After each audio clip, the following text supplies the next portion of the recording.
Hello learners, देखो CTET 2023 हो, आने वाला केवीएस हो या टीचिंग से रिलेटेड जितने भी एग्जाम्स हैं, तो आज की वीडियो में हम लोग टॉप 50 सीडीपी देख लेते हैं। ठीक है, और सब कुछ पॉइंट वाइज रहेगा, क्वेश्चन और क्वेश्चन के साथ उसका आंसर, जिससे आपका टाइम बचेगा। तो बिना केबीसी खेले हम लोग वीडियो को स्टार्ट करते हैं। देखो पहला क्वेश्चन है, अधिगम क्या है, लर्निंग क्या है। ठीक है, तो लर्निंग होती है कि बच्चे के व्यवहार में परिमार्जन होना। यहाँ पे एक चीज ध्यान देखना, परिवर्तन और परिमार्जन दोनों सेम ही लगता है बोलने में, लेकिन दोनों में एक डिफरेंस है। जो परिवर्तन होता है वो पॉजिटिव और निगेटिव दोनों होती है। ठीक है, लेकिन जो परिमार्जन होता है वो हमेशा पॉजिटिव होती है। तो बच्चे के व्यवहार का जब परिमार्जन हो रहा है, चाहे वो अनुभव के द्वारा या किसी चीज को सीखने के द्वारा, उसके एक्सपीरियंस के द्वारा, वो अगर सकारात्मक वे में हो रहा है, पॉजिटिव वे में हो रहा है, ठीक है, उनके बिहेवियर में पॉजिटिविटी आ रही है, तब कहेंगे कि बच्चे की लर्निंग हो रही है। नेक्स्ट क्वेश्चन देखो, शिशु का मस्तिष्क कोरा स्लेट है, यह किसने कहा है। तो ये कहता है प्लेटो ने। प्लेटो ने कहा है कि शिशु का जो मस्तिष्क होता है वो कोरा स्लेट होता है। याद रखना, यहाँ पे ट्रिक है स्लेट और प्लेट, है ना। इससे एक तरह से आप लोग याद रखने में आसानी होगी कि जहां पर भी आएगा कि बच्चे का मस्तिष्क कोरा स्लेट है, यह किसने कहा है, तो ये आपने कहा है प्लेटो जी ने। अगला क्वेश्चन है, खिलौने की आयु यानी टॉय एज है, खिलौने की आयु किसको कहते हैं, बाल्यावस्था यानी चाइल्डहुड पीरियड को, क्योंकि इस उम्र में बच्चे क्या होते हैं, खिलौनों से खेलना पसंद करते हैं। देखो सब टॉप मोस्ट क्वेश्चन है, तो सबको मेरे साथ साथ आप लोग भी लगाते चलो। क्वेश्चन नंबर 4 देखो, बाल्यावस्था बालक का निर्माणकारी काल है, यह किसने कहा है। तो ये कहा है फ्राइड महोदय ने। उन्होंने कहा है कि जो बाल्यावस्था होती है, चाइल्डहुड पीरियड होता है, वो बच्चे का निर्माणकारी काल होता है। मतलब कि हर फील्ड में, हर क्षेत्र में बच्चे का निर्माण होता है। फिजिकली हो गया, मेंटली हो गया, सोशली हो गया, मतलब हर इमोशनली हो गया, हर फील्ड में बच्चे का डेवलपमेंट स्टार्ट हो जाता है। इसलिए इस पीरियड को कहते हैं बच्चे का निर्माणकारी काल। ये कहा है आपके फ्रॉइड महोदय ने। अगला क्वेश्चन है, बच्चा सक्रिय ज्ञान निर्माता है, एक्टिव लर्नर है, यह कथन है। तो यह कथन आपका है जीन पियाजे का। जीन पियाजे से रिलेटेड हमने जाना था कि ये स्विट्जरलैंड के निवासी हैं। इन्होंने अपने जो संज्ञानात्मक विकास का सिद्धांत दिया है, और उसमें उन्होंने 4 चरण बताए थे। ठीक है, और उन्होंने बच्चे को नन्हा वैज्ञानिक के नाम से संबोधित किया है। तो क्वेश्चन में अगर आपसे पूछता है कि बच्चा सक्रिय ज्ञान निर्माता है या बच्चा एक नन्हा वैज्ञानिक है, यह कथन किसका है, तो ये हो जाएगा आपका जीन पियाजे का। अगला क्वेश्चन है, संज्ञानात्मक संरचना का संशोधन कहलाता है। यह भी बहुत ही इंपॉर्टेंट क्वेश्चन, और यह भी जीन पियाजे से रिलेटेड है कि जो संज्ञानात्मक संरचना है उसका संशोधन कहलाता है। तो इसका सही जवाब होगा समावेशन। नेक्स्ट क्वेश्चन, बच्चे में गणना संबंधी समस्या है, मतलब काउंटिंग इशू है, बच्चा किसी चीज को मैथ के प्रॉब्लम को काउंट नहीं कर पाता है, तो उसमें कौन सा विकार है, तो इस विकार को कहेंगे डिसकैलकुलिया। कैलकुलिया, डिसकैलकुलिया यानी कि देखो याद करने की ट्रिक है, मैथ में कैलकुलेटर होता है जिससे हम लोग कैलकुलेट करते हैं, तो मतलब कि बच्चा कैलकुलेट नहीं कर पा रहा है, गणना संबंधी समस्या है, इसलिए इसको हम लोग कहेंगे डिसकैलकुलिया। तब अगला क्वेश्चन देखो, एनसीईआरटी की स्थापना कब हुई थी। ये क्वेश्चन बहुत बार पूछा जा चुका है। तो एनसीईआरटी की स्थापना हुई है वो आपका 1 सितंबर 1961। ये बहुत इंपॉर्टेंट, और केवीएस में तो ये क्वेश्चन बहुत बार पूछा जा चुका है कि एनसीईआरटी की स्थापना कब हुई है। और अभी आप लोग जो केवीएस की प्रिपरेशन कर रहे हो, तो उसका जो बेस है वो एनसीईआरटी होगा। आप लोग मैथ हो या हिंदी हो, इंग्लिश हो, खास करके ईवीएस पोर्शन हो, ये सब आप लोग एनसीईआरटी के पैटर्न पर ही सॉल्व करेंगे। ठीक है, आप लोग कमेंट में बताओ कि एनसीईआरटी का फुल फॉर्म क्या होता है। क्वेश्चन नंबर 9 है, आरटीई यानी राइट टू एजुकेशन 2009 कब लागू हुआ था, यानी शिक्षा का अधिकार जो अधिनियम बना 2009 में, ये कब लागू हुआ था। तो ये लागू हुआ था 1 अप्रैल 2010 में। 2009 में लोकसभा में पारित हुआ था, लेकिन आपका 1 अप्रैल 2010 में पूरे देश में लागू हुआ था, बस जम्मू एंड कश्मीर को छोड़कर। नेक्स्ट क्वेश्चन, एनसीएफ का प्रमुख सूत्र क्या है। एनसीएफ यानी कि नेशनल करिकुलम फ्रेमवर्क, राष्ट्रीय पाठ्यचर्या की रूपरेखा, जो कि आपकी 2005 में आई थी। इसका मेन सूत्र क्या है। देखो इसका मेन जो सूत्र है वो है लर्निंग विदाउट बर्डन, शिक्षा बिना भार के। ठीक है, यानी बच्चे जो है उनको करके सीखना है, बिना भार के, बिना बोझ के उनको सिखाया जाए, जिसकी वीडियो बनी हुई आप लोग जाके चेकआउट कर सकते हो। और इससे रिलेटेड इंपॉर्टेंट फैक्ट है कि ये जो है ये यशपाल समिति है, उनकी अध्यक्षता में इनका गठन हुआ था। जिसमें बच्चे के करने पर जोर दिया गया, मतलब बच्चा खुद से करके जब सीखता है तो उसको इंपॉर्टेंस दी गई है, उसको महत्व दिया गया है। साथ में इन्होंने कहा है कि रटंत विद्यालय, जो मतलब रटन प्रणाली है, रटने पर जोर बिल्कुल नहीं दिया, बच्चे को करके सीखना है, बच्चे को समझाना है। और मेन थीम है बच्चे का सर्वांगीण विकास, ऑलराउंड डेवलपमेंट करना है। नेक्स्ट क्वेश्चन, ज्ञान विस्फोट धारणा से जुड़ी समिति है। ज्ञान विस्फोट धारणा से जुड़ी समिति का है यशपाल समिति, जिसके बारे में अभी हमने कहा कि यशपाल समिति, इनसी की अध्यक्षता में एनसीएफ 2005 का गठन हुआ है। अगला क्वेश्चन, आगमन विधि यानी इंडक्टिव मेथड क्या है? तो आगमन विधि होती है उदाहरण से नियम की ओर, मतलब बच्चे को पहले एग्जाम्पल दिया जाए फिर रूल बताया जाए। अगला क्वेश्चन देखो, जीन पियाजे की किस अवस्था में बच्चे अमूर्त चिंतन प्रारंभ करते हैं? अमूर्त चिंतन मतलब कि तार्किक चिंतन, जहां पे बच्चे क्या होता है, अमूर्त रूप से, अप्रत्यक्ष रूप से चीजों को सोचना स्टार्ट करते हैं। तो ये होता है आपका औपचारिक संक्रियात्मक अवस्था, मतलब कि फॉर्मल ऑपरेशनल स्टेज में, जो कि 11 से अधिक होती है। कहीं कहीं पे 11 से 15 लिखा जाता है, नहीं तो 11+, 11 साल से अधिक उम्र के बच्चे औपचारिक संक्रियात्मक अवस्था में होते हैं और इस उम्र में बच्चे अमूर्त चिंतन प्रारंभ करते हैं। अगला क्वेश्चन देखो, सामाजिक सांस्कृतिक सिद्धांत किसने दिया है? यानी कि सोशो कल्चरल जो आपका सिद्धांत प्रिंसिपल है वो किसने दिया? तो ये आपका दिया है वाइगॉस्की जी ने, याद रहेगा।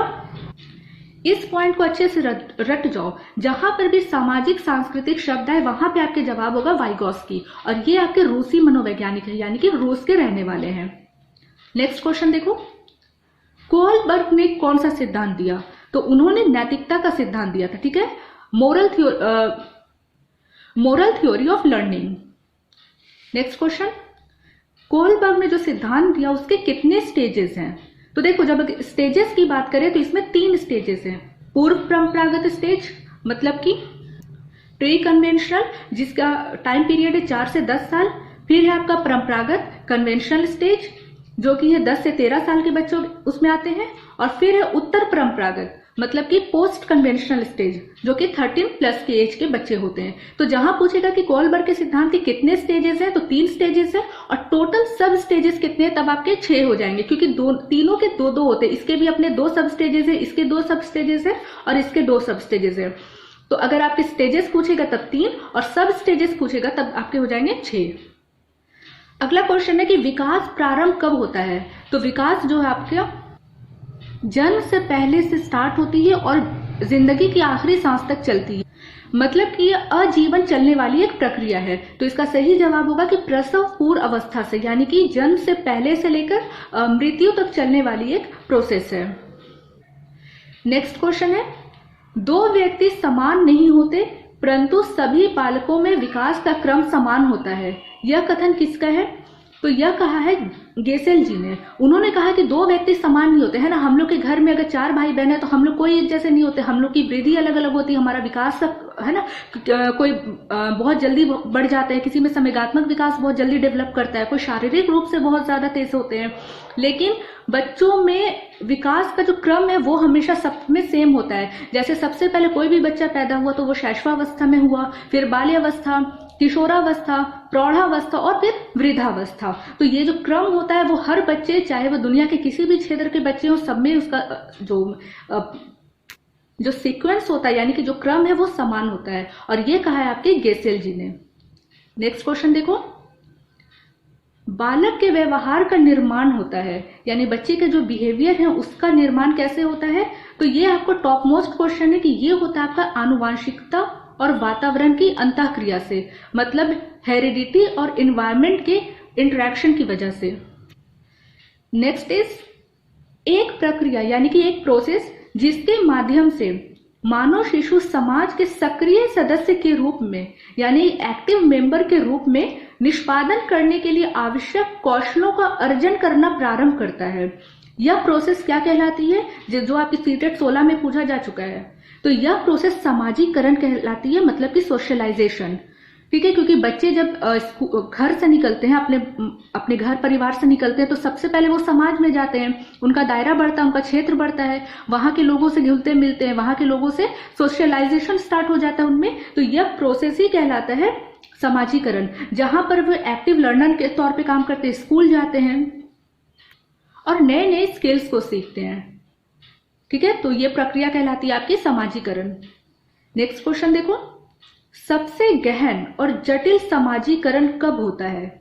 तो ये होता है आपका एडोलेसेंस पीरियड, मतलब कि किशोरावस्था में। क्योंकि देखो इस उम्र में क्या है, बच्चे अपने करियर को लेकर, अपने फ्यूचर को लेकर बहुत ज्यादा चिंतित होते हैं, उनमें नई नई चीजों का संघर्ष स्टार्ट होता है।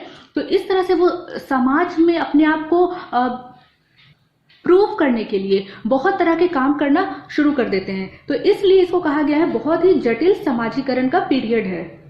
नेक्स्ट क्वेश्चन, आत्मसातीकरण यानी कि एसिमिलेशन कैसी प्रक्रिया है? देखो ये आपके जीन प्याजे से रिलेटेड एक शब्द है, जिसमें होता है कि पूर्व ज्ञान को नए ज्ञान से जोड़ना, यानी आपके पास जो पहला पूर्व ज्ञान है उसमें अगर नए ज्ञान का जुड़ जाना, यह कहलाता है आत्मसातीकरण। नेक्स्ट क्वेश्चन, ZPD यानी कि समीपस्थ विकास का क्षेत्र क्या है? इंग्लिश में जोन ऑफ प्रॉक्सिमल डेवलपमेंट। ये क्या कहता है? देखो ये आपकी वाइगॉस्की जी से जुड़ी हुई है, जिन्होंने सामाजिक सांस्कृतिक सिद्धांत दिया। ये कहता है कि बच्चे के द्वारा स्वतंत्र रूप से किए जा सकने वाले और हेल्प से किए गए कार्य के बीच का अंतर है। मतलब कि बच्चा जब तक खुद से जो काम कर पा रहा है तब तक ठीक है, अब उसको कोई काम समझ में नहीं आ रहा है तो अपने बड़ों की, अपने टीचर्स की, अपने फ्रेंड्स की या किसी भी अन्य मेंबर की हेल्प ले रहा है, तो उन दोनों के कार्य के बीच के अंतर को हमने कहा है ZPD, यानी कि जोन ऑफ प्रॉक्सिमल डेवलपमेंट, समीपस्थ विकास का क्षेत्र। नेक्स्ट क्वेश्चन है कि सीखने के सिद्धांत में स्कैफोल्डिंग क्या है? स्कैफोल्डिंग का मतलब होता है सहारा देना, और ये भी आपकी वाइगॉस्की जी के सामाजिक सांस्कृतिक सिद्धांत से लिया गया है। तो सीखने के सिद्धांत में स्कैफोल्डिंग यानी कि सहारा देना क्या होता है? सीखने में बड़ों द्वारा अस्थायी सहयोग, मतलब कि टेम्पोररी हेल्प। जैसे आप किसी काम को करने में आप जब तक आप खुद से कर रहे हो, फिर आपको नहीं समझ में आया तो आपने किसी बड़े की या किसी अन्य जन की हेल्प ली, तो वो सहारा अस्थायी होना चाहिए, मतलब कि टेम्पोररी हेल्प होनी चाहिए, तब वो कहलाएगा स्कैफोल्डिंग। जैसे छोटे बच्चे क्या साइकिल चलाना स्टार्ट करते हैं, तो जब तक उनमें बैलेंस नहीं आता तब तक उनके पापा या उनके भाई बहन कोई भी उनकी हेल्प करते हैं, लेकिन जैसे ही वो बाइक चलाना या साइकिल चलाना सीख गए फिर हेल्प की जरूरत नहीं होती है। तो यह क्या होता है? अस्थायी, टेम्पोररी हेल्प होती है। तो इसी को कहते हैं स्कैफोल्डिंग। तो दोनों में डिफरेंस है, स्कैफोल्डिंग हेल्प लेना और ZPD उन दोनों के बीच का अंतर। अगला क्वेश्चन देखो, जॉन डीवी के अनुसार शिक्षा क्या है? जॉन डीवी के अनुसार शिक्षा एक त्रिध्रुवीय प्रणाली है। त्रिध्रुवीय मतलब कि आपकी ये चीज है, देखो इस पैटर्न पे काम करती है, जिसके एक ध्रुव में शिक्षक होते हैं, एक में बालक और तीसरे में पाठ्यक्रम मतलब कि करिकुलम आते हैं। मतलब कि बच्चों की आवश्यकताओं, उनकी इच्छाओं, उनकी रुचियों या उनके एज के हिसाब से करिकुलम तैयार किया जाता है और टीचर्स फिर उनको पढ़ाते हैं, तब इस तरह से लर्निंग होती है, अधिगम होता है। ये कहता है जॉन डीवी के विचार के अनुसार ये चीजें आती हैं। नेक्स्ट क्वेश्चन है, प्रगतिशील शिक्षा, इट मीन्स कि प्रोग्रेसिव एजुकेशन के जनक कौन है? तो इनके जनक माने जाते हैं जॉन डीवी। अभी हमने बात की कि जॉन डीवी एक त्रिध्रुवीय प्रणाली है जिसमें शिक्षक, बालक और पाठ्यक्रम आते हैं, और इन्होंने ही प्रगतिशील शिक्षा का इन्हें जनक कहा जाता है। और इन्होंने कहा है लैब विद्यालय की नाम दिया। ये भी आपका सीटेट में पूछा जा चुका है कि लैब विद्यालय किससे संबंधित है, तो ये आपकी प्रगतिशील शिक्षा से संबंधित है, जिसके जनक जॉन डीवी है। नेक्स्ट क्वेश्चन, CCE का पूरा नाम क्या है? तो देखो CCE का पूरा नाम क्या है? सतत और व्यापक मूल्यांकन। इंग्लिश में कंटिन्यूअस एंड कम्प्रिहेंसिव इवैल्यूएशन, जो कि आपके सीखने पर बल देता है। मतलब बच्चे का इवैल्यूएशन करना, मूल्यांकन करना कि बच्चे कहाँ तक सीख पाए।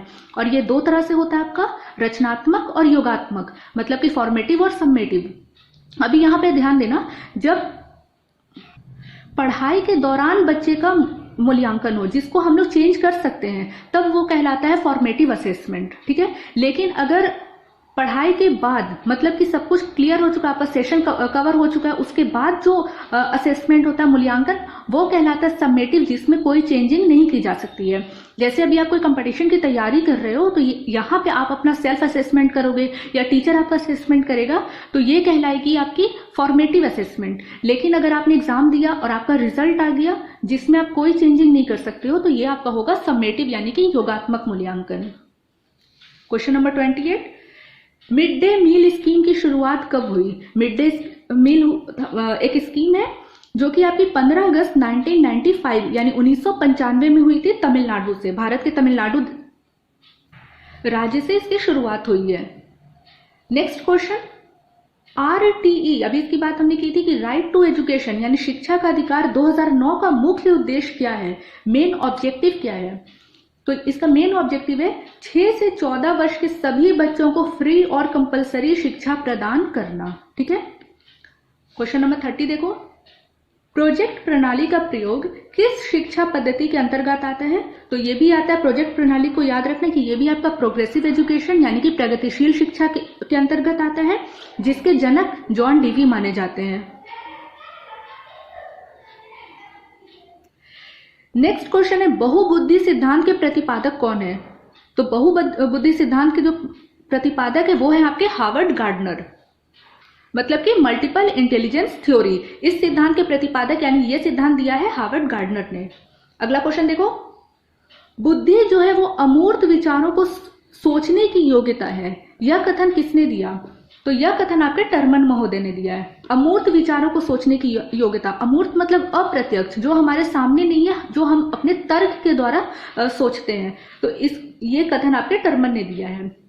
बुद्धि से रिलेटेड एक और क्वेश्चन, बुद्धि लब्धि यानी IQ का सूत्र क्या है? तो ये आपको तो कई बार पूछा जा चुका है, इससे रिलेटेड न्यूमेरिकल भी आते हैं कि इसका सूत्र है मानसिक आयु बाई वास्तविक आयु इंटू 100, यानी कि मानसिक आयु जो बच्चे का ओरिजिनल मेंटल एज है, फिर आपका डिवाइडेड बाई वास्तविक आयु जो बच्चे का ओरिजिनल एज है इंटू 100, और यह सूत्र टर्मन ने दिया था, याद रहेगा। नेक्स्ट क्वेश्चन, सामान्य IQ कितना होता है? एक नॉर्मल इंसान का सामान्य IQ कितना होता है? तो 90 से 109, 90 to 109 के बीच में अगर बुद्धि लब्धि है तब हम उसको कहेंगे कि सामान्य IQ का बच्चा है या इंसान है।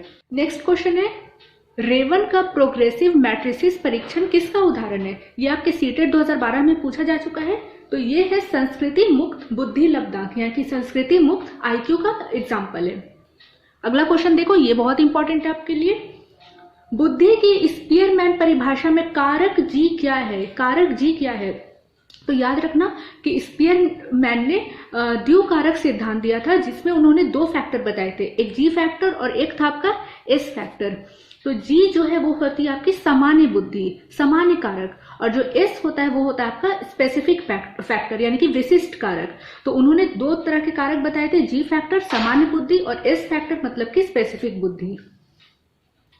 नेक्स्ट, भाषिक क्षमता जन्मजात होती है, यह किसने कहा है? यानी जो लैंग्वेज होती बच्चों में वो बाय बर्थ होती है, जन्मजात होती है, तो यह कहा है आपके नॉम चॉम्स्की ने। तो जहां भी भाषा से रिलेटेड क्वेश्चन आएगा तो उसका सही जवाब आपके चॉम्स्की हो जाएंगे, और चॉम्स्की ने ही आपके LED के बारे में बताया है। LED मतलब कि लैंग्वेज एक्विजिशन डिवाइस। ठीक है। अगला क्वेश्चन है, सृजनात्मकता यानी कि क्रिएटिविटी किससे संबंधित है? तो इसका सही जवाब है अपसारी चिंतन यानी कि डाइवर्जेंट थिंकिंग से। अपसारी चिंतन होती है जब बच्चे आउट ऑफ बॉक्स जाकर सोचते हैं, एक ही प्रॉब्लम के अलग अलग तरह के सॉल्यूशन ढूंढते हैं। ठीक है, तो उसको कहते हैं अपसारी चिंतन, और ये आपकी क्रिएटिविटी से संबंधित होती है। नेक्स्ट क्वेश्चन, आर्या किसी पाठ को बहुत जल्दी सीख लेती है, लेकिन मारिया सीखने में ज्यादा टाइम लेती है, यह क्या किसको दर्शाता है? तो ये आपकी दर्शाता है व्यक्तिक भिन्नता को, मतलब कि इंडिविजुअल डिफरेंस को, है ना। बच्चे दोनों को सेम क्लास में पढ़ाया जा रहा है, सेम चीज पढ़ाई जा रही है, पर एक लड़की उसको बहुत जल्दी सीख लेती है लेकिन दूसरे को टाइम लगता है। इसका मतलब हर बच्चे, हर बच्चियां जो भी हैं वो अलग होते हैं, हर सोच के हिसाब से हर चीज में एक दूसरे से अलग होते हैं, उनमें भिन्नता पाई जाती है। अगला क्वेश्चन, एक शिक्षक विद्यार्थियों को क्षेत्र भ्रमण पर ले जाती है, घुमाने ले जाती है, टूर पर ले जाती है, और वापस आने पर इस पर चर्चा करती है। यह किसको दर्शाता है? ये जो कि आपके सीटेट में पूछा जा चुका है। तो यह दर्शाता है आकलन के लिए सीखना, मतलब कि असेसमेंट के लिए सीखना। ठीक है, क्योंकि पहले क्या हुआ, बच्चों को भ्रमण पर ले जाया गया, वहां पे जो भी चीजें बताई गई और क्लास में आकर उस पर चर्चा की जा रही है। तो यहाँ पे बच्चों को आकलन के लिए सिखाया जा रहा है। ठीक है, नेक्स्ट क्वेश्चन है कि मूल्यांकन का मुख्य उद्देश्य क्या होता है। अभी हमने मूल्यांकन से रिलेटेड बातें पढ़ी कि दो तरह के होते हैं, फॉर्मेटिव और समेटिव। तो इसका मेन ऑब्जेक्टिव, जो मेन पर्पस होता है, वो बच्चों की उपलब्धि को मापना, ये होता है उसका मेन पर्पस। जाहिर सी बात, आप क्लास में पढ़ा रहे हो तो बच्चे को लर्निंग हो रही है कि नहीं, बच्चे वो चीज़ सीख रहे हैं कि नहीं, उन्होंने कुछ अचीव किया कि नहीं, कुछ स्किल्स डेवलप हुआ कि नहीं उनमें, तो इन सब चीज़ को मापना ये आपका मूल्यांकन का उद्देश्य होता है। अगला क्वेश्चन देखो, समावेशी शिक्षा क्या होती है। देखो, मोटा मोटी समावेशी शिक्षा का मतलब होता है एक ही छत में हर प्रकार के बच्चे, चाहे प्रतिभाशाली हो, चाहे दिव्यांग हो, या किसी डिसऑर्डर से पीड़ित हो, या नॉर्मल हो, हर तरह के बच्चे को एक ही छत, एक ही इन्वायरमेंट में शिक्षा देना, ये होती है आपकी समावेशी शिक्षा। लेकिन इसका आंसर देखो, समाज के सभी वर्गों के बच्चों को शिक्षा की मुख्य धारा में जोड़ना, यानी कि समाविष्ट करना, और उनको शिक्षा के समान अवसर उपलब्ध कराना, ये होती है समावेशी शिक्षा। नेक्स्ट क्वेश्चन, सृजनात्मक उत्तरों के लिए क्या आवश्यक है, यानी कि क्रिएटिविटी। कुछ ऐसे क्वेश्चन है जिसमें क्रिएटिविटी दिखानी है, तो उसके लिए क्या जरूरी है, तो उसके लिए आपके मुक्त उत्तर वाले प्रश्न होने चाहिए। मुक्त उत्तर मतलब कि जिसके एक ही क्वेश्चन के कई जवाब हो। जैसे अभी आप पूछो अपने क्लास में कि आप अपने फेवरेट स्पोर्ट के बारे में बताओ, तो हर बच्चे क्या होंगे कि अलग अलग, अगर आपने कह दिया कि आप क्रिकेट के बारे में बताओ, तो कुछ कुछ अपने अपने विचार रखेंगे। तो बच्चों की क्या हुई कि क्रिएटिविटी हुई। अब आपने पूछ दिया कि इंडिया का नेशनल स्पोर्ट क्या है, तब सारे बच्चों का एक ही होगा कि हॉकी है यहाँ का नेशनल स्पोर्ट। तो इस तरह से कहते हैं कि मुक्त उत्तर वाले जो प्रश्न होते हैं, जिसका आप बच्चों को अलग अलग जवाब देंगे, है ना, क्वेश्चन एक ही क्वेश्चन के अलग अलग जवाब होंगे, तो ऐसे बच्चों की रचनात्मकता को दिखाते हैं, उनकी क्रिएटिविटी को दर्शाते हैं, और ये अधिगम के लिए बहुत ही इंपॉर्टेंट होता है। अगला क्वेश्चन है जो कि बहुत ही इंपॉर्टेंट है कि शिक्षा मनोविज्ञान यानी कि एजुकेशन साइकोलॉजी के जनक किसको माना जाता है, तो ये है आपके थार्नडाइक जी का। थार्नडाइक बहुत ही इंपॉर्टेंट है, उन्होंने प्रयास और त्रुटि का सिद्धांत दिया, एरर एंड ट्रायल मेथड का, फिर आपका उद्दीपक अनुक्रिया का सिद्धांत दिया, स्टिमुलस रिस्पॉन्स थ्योरी, साथ ही उन्होंने 3 नियम बताए, तत्परता का, प्रभाव का और अभ्यास का। अगर किसी बच्चे में ये तीनों चीजें हैं, पोटेंशियल है, तभी बच्चे की लर्निंग होगी। तो शिक्षा मनोविज्ञान का जनक थार्नडाइक जी को माना जाता है। अगला क्वेश्चन देखो, 45 क्वेश्चन, NEP 2020। देखो, ये आपके सीटेट, अभी जो आप लोग सीटेट दोगे उसमें तो आएगा ही, साथ ही साथ आप लोग जो KVS का एग्जाम देने वाले उसमें भी इससे क्वेश्चन देखने को मिलेंगे। तो NEP 2020 का गठन किनकी अध्यक्षता में हुआ, तो इससे रिलेटेड बहुत ही अच्छी वीडियो बनी हुई है, आप लोग जाकर इसको देख सकते हो। तो ये आपके कस्तूरी रंगन की अध्यक्षता में हुआ, जो इसरो के पूर्व साइंटिस्ट भी थे। देखो, इन्होंने इसमें कहा, बात की है कि 5+3+3 का +4 का फॉर्मेट आना चाहिए। पहले जो चलता था 10+2+3 के फॉर्मेट में, जो पहली शिक्षा नीति आई थी वो आपकी 1968 में आई, दूसरी शिक्षा नीति आपकी 1986 में आई, और जो NEP 2020 नेशनल एजुकेशन पॉलिसी 2020 आई है वो आपकी तीसरी शिक्षा नीति, अब तक की तीसरी शिक्षा नीति है, जो कि आपके 5+3+3+4 के फॉर्मेट में चलता है, जिसमें आपका ये जो 5 है ये फाउंडेशन स्टेज माना जाता है। और ये 34 वर्ष पुराने NEP के बदले में आई है, मतलब 1986 के बाद जो 2020 में आई है, तो 34 साल पुरानी है, तो इससे क्वेश्चन बनेगा। फिर इसमें आपकी GDP की बात हुई है, GDP का 6% हो गया है अभी, और इसमें HMRD मतलब कि जो मानव संसाधन विकास मंत्रालय है उसका नाम बदलकर शिक्षा मंत्रालय कर दिया गया है, मतलब कि अब HMRD को हम लोग शिक्षा मंत्रालय के नाम से जानेंगे। और भी इसमें बहुत सारी चेंजिंग आई है, तो उसको आप लोग वीडियो को जाकर जरूर से देख लेना। तो ये थे NEP से रिलेटेड कुछ इंपॉर्टेंट पॉइंट्स। नेक्स्ट क्वेश्चन देखो, प्रोजेक्ट विधि यानी कि परियोजना विधि के जनक कौन है, तो ये है किलपैट्रिक। नेक्स्ट क्वेश्चन, किंडरगार्टन प्रणाली के जन्मदाता कौन है। किंडरगार्टन, ठीक है, जिसमें जो बच्चे जब पहली बार एडमिशन लेते हैं तो LKG UKG होता है ना, लोअर किंडरगार्टन, अपर किंडरगार्टन, तो इसके जनक कौन है, तो फ्रॉबेल है, जिन्होंने जोर दिया करके सीखने पर। अगला क्वेश्चन देखो, ऑपरेशन ब्लैक बोर्ड कब लागू हुआ। देखो, शिक्षा के क्षेत्र में अगर पूछा जाए कि शिक्षा के क्षेत्र में, एजुकेशन के फील्ड में कौन सा ऑपरेशन काम करता है, तो ये होता है आपका ऑपरेशन ब्लैक बोर्ड, जो कि 1987 में आया था।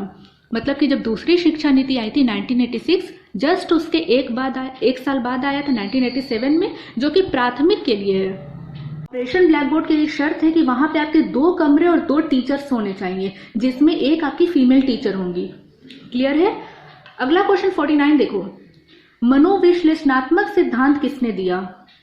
यानी कि मन का विश्लेषण करना। तो ये सिद्धांत दिया है सिगमंड फ्राइड ने, ये याद रखिएगा आप लोग। सिगमंड फ्राइड ने मनोविश्लेषणात्मक सिद्धांत दिया, जो कि ऑस्ट्रिया के रहने वाले हैं। इन्होंने इसकी 3 अवस्थाएं बताई, चेतन अवस्था, अर्ध चेतन अवस्था और अचेतन अवस्था। जो चेतन अवस्था है वो प्रेजेंट के विचारों से रिलेटेड होती है। जो अर्ध चेतन अवस्था है उसमें क्या है कि चीजें तुरंत नहीं, टाइम लेकर याद आती है। और जो अचेतन अवस्था है वो ऐसी अवस्था है जिसको अगर हम भूल जाए और याद करने पर भी वो हमें याद नहीं आती है।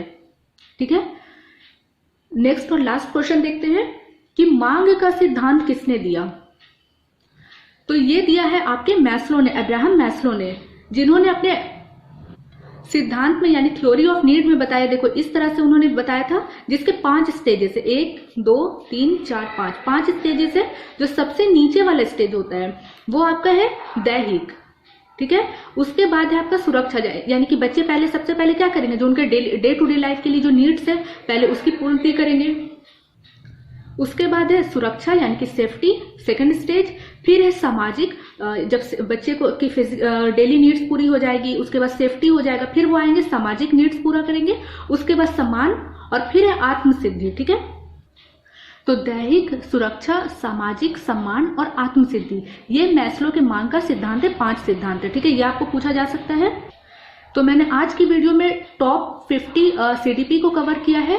तो अगर मेरी वीडियो इन्फॉर्मेटिव लग रही हो तो इनकरेज कर दो, अपने फीडबैक जरूर से दो। ठीक है, और do subscribe for more topics. Thank you.